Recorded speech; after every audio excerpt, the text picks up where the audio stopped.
Hello, everyone. Very excited to have Michael Hudlow with us today. Now, we're going to be talking about a subject quite close to my heart, which is CRM. So, Michael, being a specialist at this, is an author and industry expert with a very deep understanding of CRM systems and implementation. He's just released a best selling book called How Not to Fuck Up a CRM System. And post that has been quite a sought after speaker to talk to people about the complexities of CRM implementations and how you can get the best out of them. So that's pretty cool. So I'm super excited to have somebody who's a real expert in this space. I can't say I'm an expert, but it's an area that I know companies can get a tremendous amount of value from, and especially startups. What is the right type of CRM to start off with? How does the process work? So, Michael, awesome to have you along with us for the ride today. Yeah, thank you very much, Nicholas. Yeah, I appreciate being on the show, and I have to say I'm equally excited to be here. Awesome. Well, let's just talk about the book first. So, Sure. why did this book come about? We'll go into some of the complexities of CRM or the no complexities about CRM, but let's maybe talk about what spurred you on to write this book, and yeah, what has the sort of critical response been? Well, it's interesting. You'd mentioned already the name of the book, and I have to say that some of the title of the book was meant to be obviously to help people say, "Wow, that's different," and I intended it to be different. And there's a little bit of salesmanship there, but the reality with it was or is that I wrote the book out of frustration. A few years ago, doing a lot of consulting work and obviously operational work within the CRM and large system space, I kept seeing the same mistakes happen time and time again, independent or regardless of the brand of CRM system that you were using. And I just said, seriously, I can remember when I sat down and my first sentence I wrote to myself was, "This is a book coming from the trenches." And so often when you see business books or more specifically technology related business books, it's always about, here are the 10 things to do to set up a this, and here are the 5 things to do that. And I'm like, you know what? I've had enough of these people these people telling me what I should be doing. I want to know what I'm doing already wrong, and why does everyone keep doing the same wrong things time and time again? So, I wrote it in somewhat of a, humorous point of view, but it's intended to be serious. And I have to say, when I started the book, I was really writing it a lot for myself, and it actually ended up being very therapeutic for myself. And when I got done, I really felt like, at least to myself, that I had accomplished something. So, I think let's just go back one step for those who have Sure. no idea what we're talking about, which is what is a CRM? Yeah. Well, here's the irony in that question, and the irony of my answer. You Everyone on this call is already using a CRM, meaning you might use your email system and your Excel spreadsheet or a notepad of paper, but you already have a CRM system. It just might be terrible, or it might work perfectly for you. But it's really about, a CRM at its core is a system, and you can translate the word system to technology, you can translate the word system to process or your method. But really, a CRM is, how do I retain and maximize the use of the people I know to help myself with my own business development activities? And how do I get from where I am today to doing more of what I want to do? And how do the people find me if they need what I sell or what I produce or what service I offer or whatever that may be? So, it really doesn't matter if it's a small company or a large company or even an individual. You're already are using CRMs. In today's, in today's, vernacular, you think of the CRMs are technical systems that are, and if you even understand technology, even at its most basic level, It is a giant database or databases or spreadsheet, whatever you understand best, that interact with each other to help you determine who you know, how well you know them, how often you should speak with them, how often they buy stuff from you, and then help you make some type of business development activity to pursue down the right path to better yourself and or your customers. So that's a really nice summary. I want to talk about one of my bugbears about CRM systems, I or have many. or software as a service offerings at the moment. You can almost not call a lot of these CRM systems pure CRM systems because they are just adding on like barnacles, new things, AI, they're adding the sales aspects, they're just adding and adding and adding, and they're becoming more ERP systems or EPM systems as well. But they're just adding in, like I saw Salesforce is one of the companies you worked on. And theoretically, I would see that as a CRM system, but it's also got a whole bunch of other modules, a whole bunch of other technologies that are just plugged in and in and in into them, making them into this big monster. And I think anyone coming new into companies or into these systems, what started out as a very simple CRM system has now metastasized into some, you know, gigantic AI bot which can solve everything. And perhaps you can talk about the difference between a CRM system, an EPM system, an ERP system, and how that industry is becoming more complicated. Or yeah, Well, you said it more eloquently than I, and I'm going to start using the word metastasize myself now because I like the way that. Now, I don't like the word metastasize, but yeah, in context of this, you're 100% right. True story. True story. Maybe in 2018, I was at an event, a nice event in Manhattan, and actually Mark Benioff, who is the CEO of Salesforce, was there. And I actually ended up watching an NBA game with him, and we were just talking all evening. And he asked me, "Hey, tell me something well, could be improved." A great question from a CEO that I truly do think cares. And I said, "You know what? You're not expecting this one, but the first thing I would do is change the name of your company from Salesforce because at the time I was having challenge with, a lot of about the problem with CRM systems in larger entities is just overall adoption, the internal adoption of users within the company. And I said, unless the person that you are trying to get to adopt is a salesperson, they don't want to use your system because they think, wait a minute, not for me. I'm a professional services person. You call me a salesperson, those are fighting words. And I know that's not exactly what you asked, but it is relevant to the chronology of the growth of that particular system, where it started off, to use your words, smaller and then just kept growing and growing and growing and growing. So, and these systems, you are 100% correct that any one of them, the big guys, and it's going to be the medium sized guys in the not too distant future as well. But if you take the Salesforce, the Oracles, the SAPs, Microsoft, I don't know if you could truly have a great conversation, an intellectual conversation with someone about how is CRM and ERPs and systems like that, how are they different? I think the better conversation is what are they doing that's the same? And the overlap is enormous. yeah. I have been criticized, but I've also humorously made this comment that I said, like with reference to any one of the ones I just mentioned, I said, you give me 30 days and you could tell me, make my CRM make myself a piece of toast in the morning. And I guarantee you I can do it. I don't know why you would want to do it, but I could make it happen.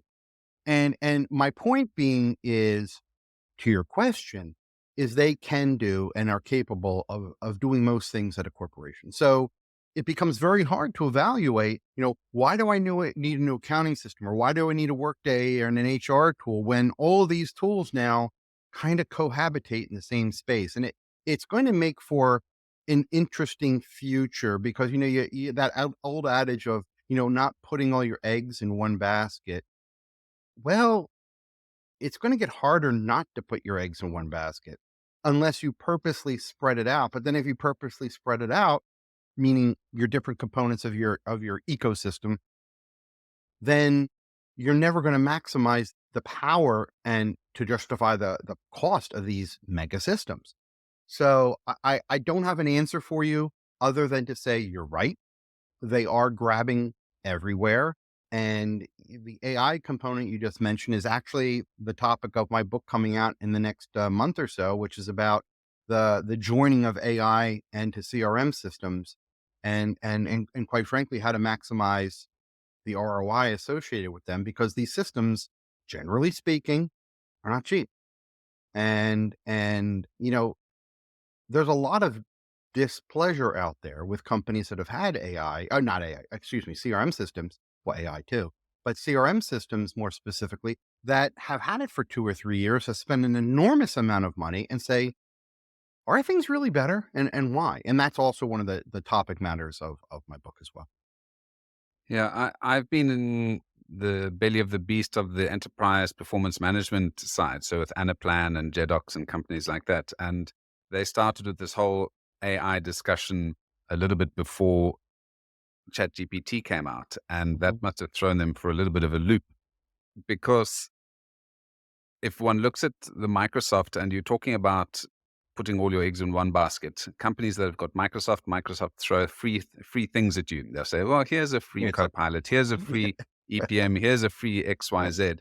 Whereas the specialized companies like the Anaplans and Jedoxes and other companies like that who are specifically focusing on one area are having to compete against a Microsoft. And this is with enterprise companies like your Kimberly Clark's and right. PepsiCo's and things like that. And Microsoft is honestly going to just squash a majority of these of these software companies, or have to buy them out because the decision making for technology folks like yourself is, do I integrate this with my accounting system, with my HR, with my you know all of my sales data, or do I have it spread out in different buckets? And that's a tough decision that the technology heads or integration folks need to consider, because it does make sense to keep it all within Microsoft because it all connects, but then you're stuck with one supplier. Yeah, that's the fear. That's the fear of any of these for a CEO, or that, or a board of directors type of people, is that does what's the balance between using a system and maximizing and getting out and leveraging the money and the technology that that system can bring to you, versus, to your point, how much does that harm me at contract renegotiation? How much does that harm me if I don't like them anymore and I want to go to one of the other places? There's a good way to figure out that answer for a particular company, but generically, there's no answer to that. I mean, I can't give an answer on that without talking to someone at a company and saying, what is their value? And it comes down to, like, for example, Microsoft themselves actually has a leg up on the competition with regards to this, in my opinion, because there are many companies. I mean, I don't even know the number of that are Microsoft shops, and the CIO and the CTO are have been using Microsoft for their entire professional career. So, wow, doesn't that make sense to stay within that? And as you said, if anyone here has been on a contract negotiation call with Microsoft before, is they just start throwing products at you that are like, hey, you buy this and you get two of these. And it's hard from a financial standpoint. And obviously that, bravo to them. They, they were able to get themselves in that place. But it's hard to combat that. And, all the other players, Salesforce and SAP, can, you know, integrate into those worlds and say, that's irrelevant. You shouldn't worry about if it's Microsoft or not. It's, is it compatible, and which is actually the best product to get, what you want done. I have to say there is a little bit of, in my opinion, an over fear about unplugging one of the systems and migrating to another of the big cloud-based guys. People are always worried, and at least, from what I've seen of, like, dirty antics. I haven't seen that. So But I also, to be fair, I've really not seen much of a desire from a company to go from one huge system to another, except when in times of like, merger and acquisition times when, two companies are coming together. So, Yeah. Well, trying to move from SAP to Microsoft or to Oracle, I mean, that's a oh, multi-year right, right. And exercise, I'm just and talking about the consultants CRM. love that. Yeah. Yeah, yeah. I'm just talking about the CRM slice. But no, you're right. Of course, of course. Yeah. I mean, and also, the companies that are going from these mega systems to another mega system generally have very deep pockets and also have long-term relationships with the huge consulting firms to Yeah. accomplish those things. So maybe we're going too big here. Let's Yeah. dial it down a little bit, and let's imagine that you were going to start a CRM platform just for startups. Mhm. What did that system look like? Well, the good news, there are many incredibly fantastic CRM systems out there for the smaller company. Top of mind is something like a HubSpot. But there are many. There Pega and there's Sugar CRM, and if you did a Google search, the list is 50, 60 of them. And I have to say, and if you're in a niche market, if you're you manufacture widgets, or you are a medical field, or whatever, there are CRMs that are or a doctor's office. There are CRMs for every one of these things. And I would say the overwhelming majority of these things are very good at what they do. And so I would first do a search. I mean, let's just assume we say, hey, you know what? We're too big for Excel spreadsheets. We need to go to a formal system.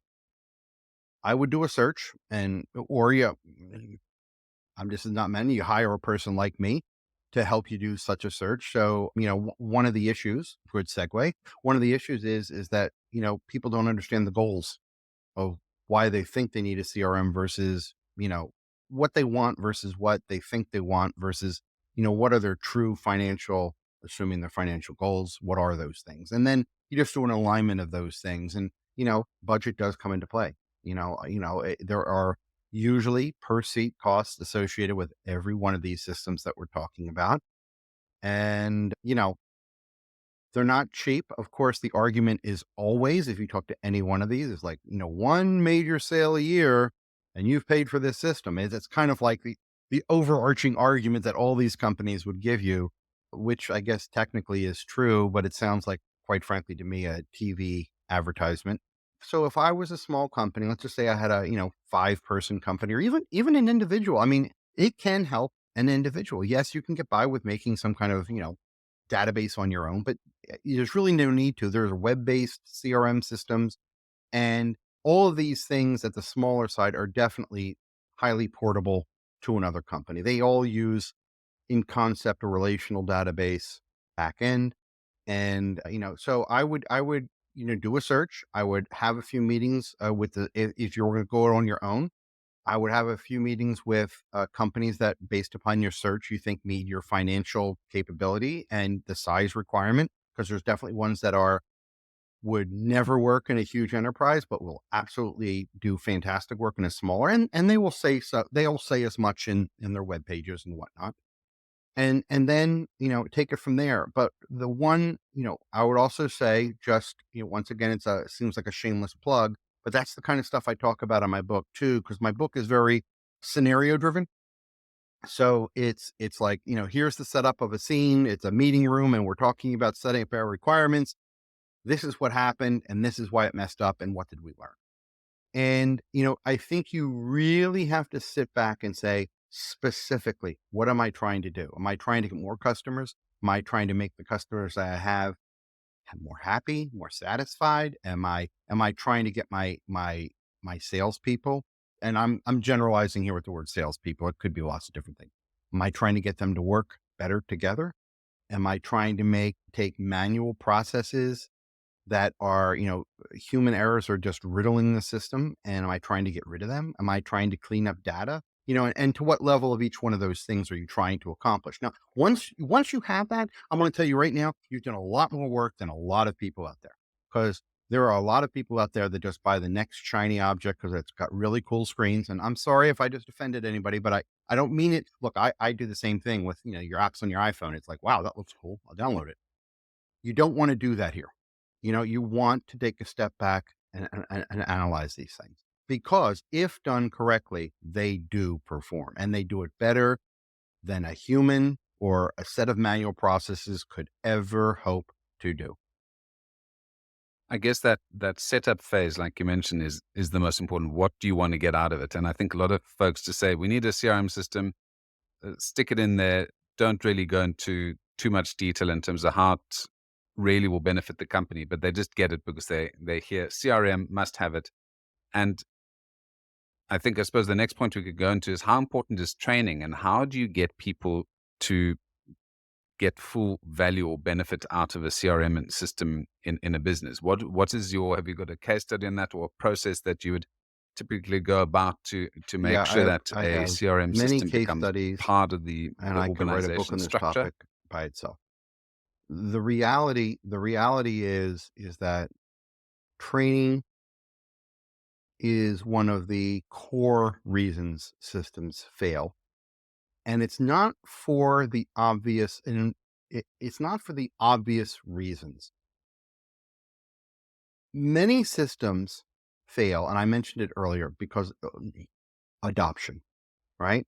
And adoption is fails for a few different reasons, but the big ones are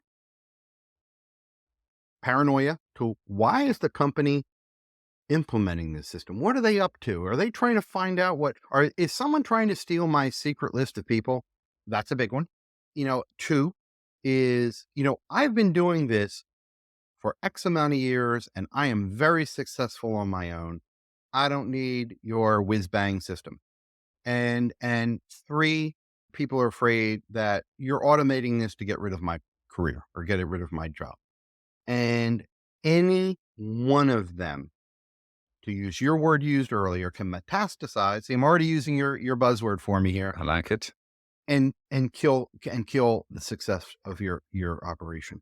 You know, CRM systems at their core are sharing systems. And if somebody doesn't want to share their stuff, and they think it's better to hoard their stuff rather than share their stuff, well, one, your training was either non-existent or you didn't train on the right topics. I mean, most people think about training as like, oh, we're going to teach them how to do these three switches and fill out this form. No, there's a training of why are we doing this? And yes, we may say to people, this other person at XYZ company, go through Michael to find them. Well, that's shouldn't be looked at negatively. That should be looked at like, wow, I didn't even know there was an opportunity over there at the company that I know. This other person found it. I'm going to benefit. And that has to be driven home, and it has to be delivered in such a way that it is consumed to be authentic. And if you don't do that, I'm going to tell you now, your system won't make it. You could have the best system, the best training. If you do not have people putting in good information, it will not work. And the other thing about training is the fact that when you go to a new CRM system, regardless of it's a mega system or a tiny system, you have to abandon all the previous methods that you used to use. If you still use two systems, or if some leader in some division or some outpost of your company that you have is still doing it some other way, your system will fail. And I'm using big words there. I mean, I'm powerful words, not big words. It will fail.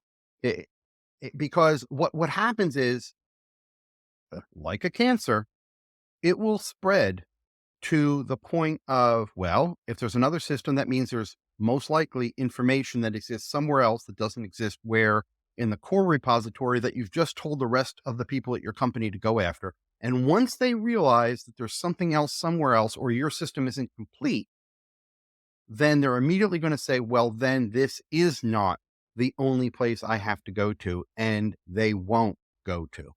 They just won't. You could write a psychology paper on that. They just won't do it. And so the training, the one thing I'll also say about my book, it's a technical topic. It's not a technical book. It's not intended. It's not, there is no test to be taken. You're not going to, I don't think you're going to see most of this stuff on certifications or anything like that. This is much more about the whys and the training. The same thing. If you train on the technical and don't train on like the psycholo- psychological reasons or the theoretical reasons of why you're doing this new system and how it can benefit not just the company but the user themselves, your system will fail. It will. You might not see it. You might have retired by the time it does, or you may have moved on to another system because your board of directors has got so angry that we just spent $5 million on this thing and it doesn't improve anything. We're going to another system, and then you just play merry-go-round of system after system. So there are just steps, and that's also one of the things I said I was frustrated when I wrote this. Those are the things. It's just like the same stupid mistakes keep happening, and you know you'd mentioned earlier, like, the CRM compared to an ERP, or how do you differentiate the two? Well, here's the thing. CRMs have become the larger CRMs. And I would say this even to the smaller ones because they're capable too to tie into your QuickBooks or whatever accounting system you use at your own smaller entity. You know, if CRMs are getting so unique because there's been nothing like them before, and people have a hard time putting them in their own little, cubby on the wall. Like, this system does this and this system does this. Well, any CRM system, big or small, is kind of like, and I would even say, even if I go back to saying people use Excel spreadsheets in their email system, well, think about it. Your Excel spreadsheet probably ties into your manual accounting process right now. Your email system ties into probably your invoicing process right now. Even if you write an invoice, in an email, it straddles all of these things. So, as you start to get technically into these things, it's like pouring a bucket of, paint all over your systems. It's everywhere. It's in every little nook and cranny. So you really have to treat it as something different. And just because you are a good salesperson, well, that's true. I'm glad you are a good salesperson, and I'm glad you can afford a CRM system now. But you have to open arms, hug it, and say, I'm going to do this new way, because it will freight train you if you don't use it, because you know what? Unfortunately, your competition is. It's just a fact of the matter. I guess you've brought up a couple of cool points there in terms of, you know, uh, people make up an important part of CRMs. The technology, whether you're using Salesforce, HubSpot, or any of these other programs, you can do certifications. You can, watch all of the videos in terms of which button to press, which knob to dial, etc. But getting people to work together, getting people to use it, getting people to get value out of it, those are soft skills. And I've seen it with implementing these large EPM Hmm. projects, that it's the people that make the difference. Whether you use Oracle, whether you use whatever, it's the ability of the people to actually take the ball and run with it when it comes to these. And I suppose some of the lessons that you'll talk about in your book are going to be, again, what not to do, how to get your team involved, how to get people on board, how to break Yeah, down those silos and make them not feel like we're trying to take your job absolutely. or automate it, because it isn't about that. It's about adding more value to the business and giving you more time to do what you actually are supposed to be doing. I'm sounding like an SAP salesman now, but I guess that sort of covers it. No, no, you're right. You're right. It's not obvious. You know, uh, there. Funny story. I will keep everyone anonymous, but I remember there was an implementation, and it doesn't matter which CRM system it was. It happened to be Salesforce, but it doesn't matter. And the day after it went live, I mean, literally the day after it went live, the head of the company yelled down the hall. I was maybe, I don't know, 20 yards away. And the CEO said, Hudlow, they're not effing high-fiving me in the hallway right now. And I go, "What?" And, we were on good terms, and I totally didn't understand the direction yet. So he repeated himself, the same thing, and he yelled it so, like, everybody on the floor of this office could hear me. And I go, "What do you mean?" And he's like, "Well, I just spent $3 million on this thing, and I expected all the leaders of the firm to be high-fiving me." And I go, I swear to God, I go, "What did you think you bought?" And I said, people need to start doing it. And I think, and I look back at myself, it's one of my lessons that I learned. Is like, wow, expectations, and it wasn't me, thank God, but I'll take responsibility for it since we're talking about it now. I said the expectations when this person went through the contract process really weren't set. And the funny thing is that that is a true story, and it truly did happen. And I don't know if that person was ever satisfied, because I think they may have thought they bought a wizard that is sitting in the back with the big pointy hat and just making every problem go away. And as funny as that sounds, that's not 1,000 miles away from the root of a lot of problems with these systems as well. They have become so, you know, capable, and especially with the advent and the integration of AI, that particularly more experienced senior people that existed prior to all these mega systems, it, it's like they don't even know what to expect, and how much is fantasy or not. And that's just a reality. Okay. That's not trying to blame anybody. That's just a reality. And along with the training, there has to be different levels of training for different types of people. And I know that's an obvious statement, but it becomes much more about what you should expect and what is reasonable. And, there's another training path. It's kind of like what I call being a good corporate citizen, meaning share your stuff and don't just try to suck things out of the system. You need to put it out. I would highly I would highly recommend companies think about some type of gamification for saving, putting information into the system to make it a little more appealing. Or maybe you build it into, there's a rewards and consequences with year end with bonuses and things like that. But you really need, just like with a pump, you need to prime the pump, or with a car, you need to pump the pedal, in the old days to get the engine going. You need to do that. Buying the system might be painful, but it's the easiest thing you're going to do as a leader to get a system in play. Yeah.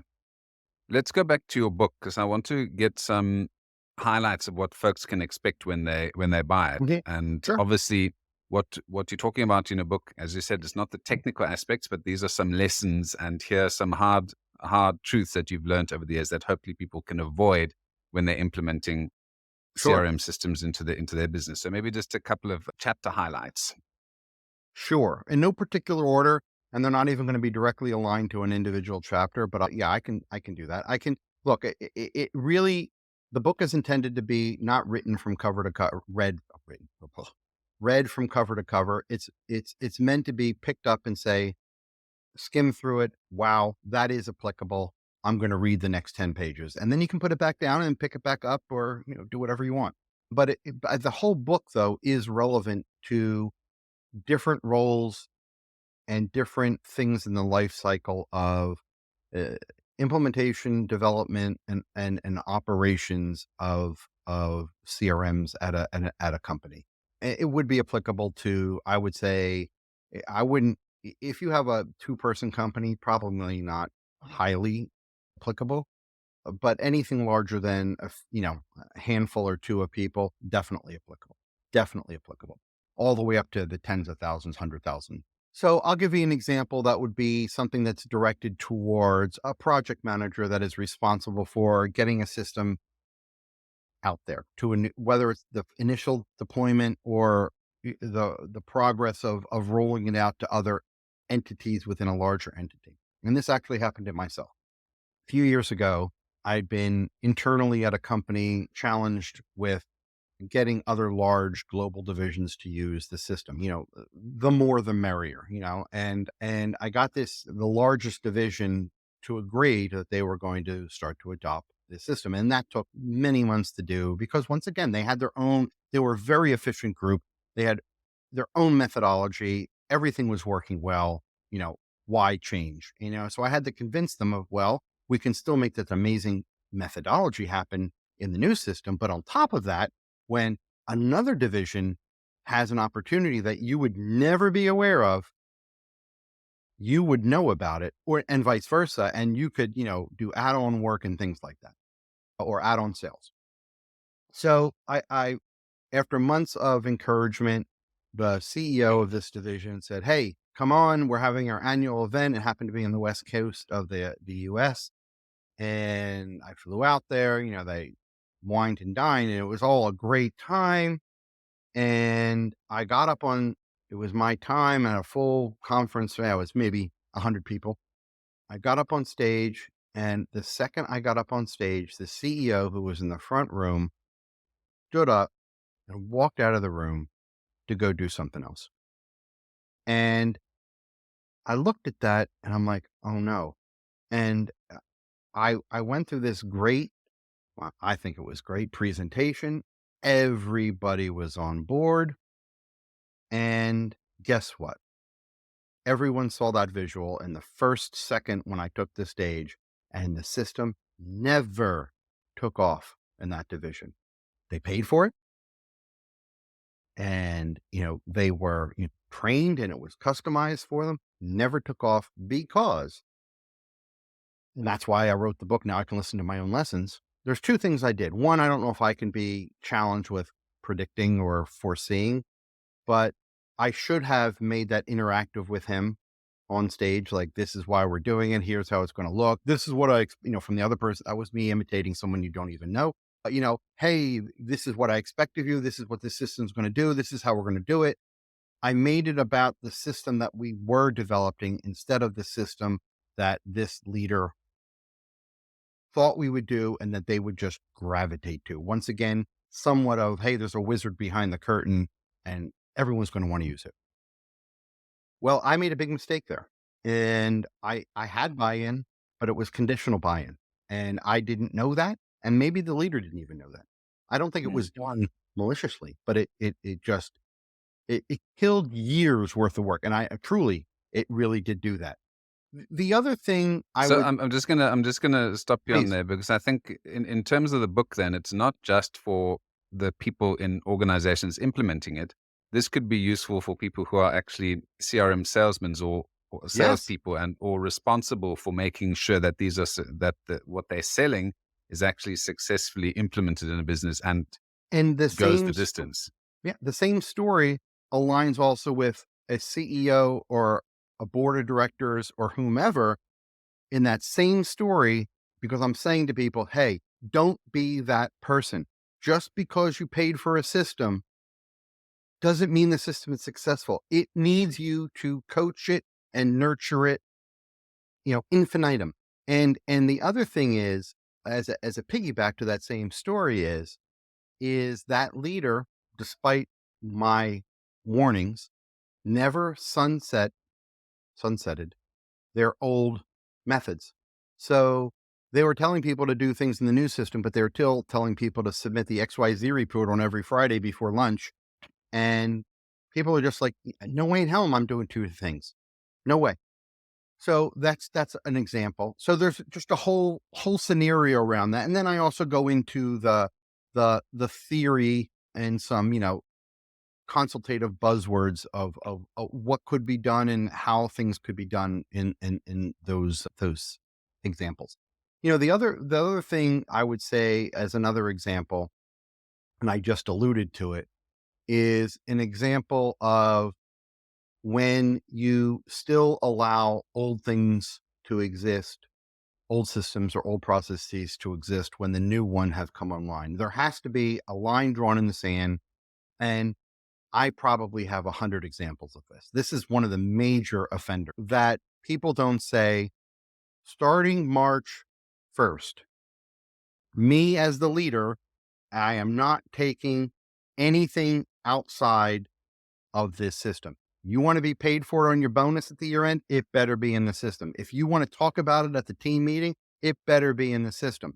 Now, conversely, I can speak to a few instances where leaders took me at my word before things took off and did do this, and they were enormously successful because if you are a salesperson and it's the Friday morning, wake up coffee call with all of your competition or all of your internal competition on a call, and the leader starts reading down the list, and Michael has the biggest sale of the week, whatever.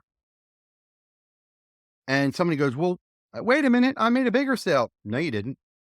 Don't even talk about it. I mean, and you have to be that hardcore, but that happens about once and then that's over. And then people take off. And there's a chart that I speak to is that if you can imagine a pie chart and a salesperson, a professional service person, whomever uses the CRM in their head, I'm just going to make up the numbers. They allot, let's just say 10% of their work week to administrative stuff, time report, expense report, those kind of things. Inside of that little 10% slice of pie is the things that we're talking about right now with interacting with a CRM system. If you are going to deploy a new CRM system and you make that 10% wedge 11%, your system will fail. It just will. If anyone perceives that what you're asking them to be harder than what they used to do, it fails. Okay. So if you are going down the development path and you're saying, wow, this is going to take an extra, no, stop, rewind, figure that out. Figure it out to be more streamlined. The absolute worst you can do is keep that 10% slice at 10%. But the only way that would work is you dramatically increase visually, measurably the output. The But Michael, this sounds like it's not just applicable to CRM folks implementation. This could be on any SaaS, yeah, software as a service was the service. challenge I It could, had when I wrote the book. Yeah. yeah. So I mean, but that's a nice challenge to have, that these learnings can be moved over onto other industries. And I think Absolutely. anyone listening, if they are in sales in terms of CRM, EPM, ERP, there'd probably be good learnings, because I Yeah. doubt there's a there are that many books which talk about, how not to mess up Right. these processes. That's right. So I Thank think you. it'd be quite a good learning for folks who are in sales in particular, how not to mess up, or Right. And how to be successful by not yeah. following these. And it's funny that you highlighted that. And I'm glad you said that because when I told you I wrote the first sentence regarding this book, I was actually doing an SAP assignment at that time. And I'm not trying to pick on them. It just happened to be the case. And that's even why the color of the book, you can see it over my shoulder there. It's blue and white. It was initially, I'm like, this is a Salesforce book. And then as I wrote it, I'm like, this is a CRM book. It's not Salesforce. And then when I was done, I'm like, you know what? This could just be how not to mess up a system book. So, but no, you are right. It does kind of, transcend or go across all these other things. The intent was not that, to be honest, but it certainly is applicable. Well, Absolutely. there's your second book. You've done most of the Third, that would work. be You my can third. just the third one, just change the cover and change CRM to systems. And I think you've got another best, Yeah. because honestly, ERP edition. Yeah. Okay. yeah, no, exactly. I think that might work well. Michael, tons of interesting topics we're talking about. I think we could jabber on for quite a while Yes, on sir. this. But what I'm going to do is I'm going to cut it off there, and I'm going to ask two things. One is, what is something interesting about you that we don't know, or that most readers wouldn't know from reading your book, other than being an expert at CRM? I see you've got some cool art in the background there. Yeah, I'm pretty eclectic. The art way over on this side is my own. The one directly behind me, where it looks like I have spikes out of my head, that's a Brito. I've got some sculpture. I also, as you see over here, I got comic books I collect on the wall that are graded. The thing I think what's interesting, well, to me it's interesting, A few years ago, my wife and I started to think about our eventual retirement. And my wife is French. So we kind of split our time right now. So thank God for the advent of remote working. So I split my time pretty equally between the south of France, I guess you want to call it, in the Provence area. Here where I am right now in southern Florida, and then also in the Yucatan Peninsula in Mexico. So I'm kind of always bebopping around with my wife and our two dogs. And so I truly have found that the experience, while it sounds more glamorous than it is, because no matter where we are, we're working. So it's not, it's like we're jet setting around and doing nothing. But and I've pretty much always been a global player in the business world. I love networking, and I would say that to anybody listening to this, you have an open door. Reach out to me on LinkedIn. I'll supply with email, and reach out to me. I would love to meet you. No sales, just talk. That's how I wrote this first book and the second book, is meeting people, learning about experiences, and then thinking of, what happened and how to get yourself out of it. Well, I'm going to put links to where folks can buy your book Cool. and your LinkedIn details. So that will all be in the descriptor of this podcast so they can get hold of you. But Michael, thank you so much for your time. It's really good to talk about some stories on CRM. And yeah, I think we'll probably have another chat later in the year when you bring out your second book and we can talk a little bit more in It would be a detail about that. lot of fun and a pleasure. Thank you very much. Thanks, Michael. Bye-bye. Come, chat with Nicholas. He'll listen to you. Then he'll laugh, and then he'll cry with you. It's all in a safe space for you to speak your truth.